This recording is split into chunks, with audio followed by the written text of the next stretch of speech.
At this point, around 4:40 this morning, we received a 911 call about a shooting that happened here in the parking lot behind me on McKinley and Fowler.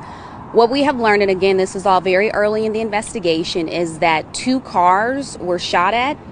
4 people were shot in total as a result of this. 3 of them were transported to hospitals, and 1 was pronounced deceased here on the scene. So we are working to learn what led up to the shooting, motive. You can see behind me a lot of officers are here. They are talking with witnesses. They are looking for video as it pertains to this shooting.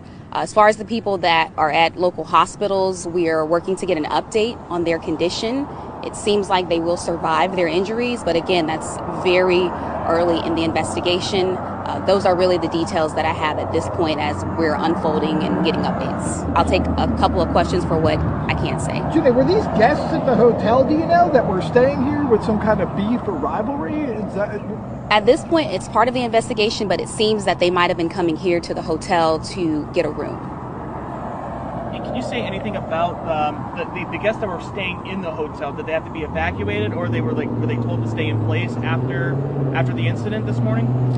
Part of the investigation, I don't think so, because of what time it happened. At this point, guests are waking up and we're updating them and we are assisting them with anything that they need assistance with at this time. But it didn't happen inside the hotel. It was in the parking lot.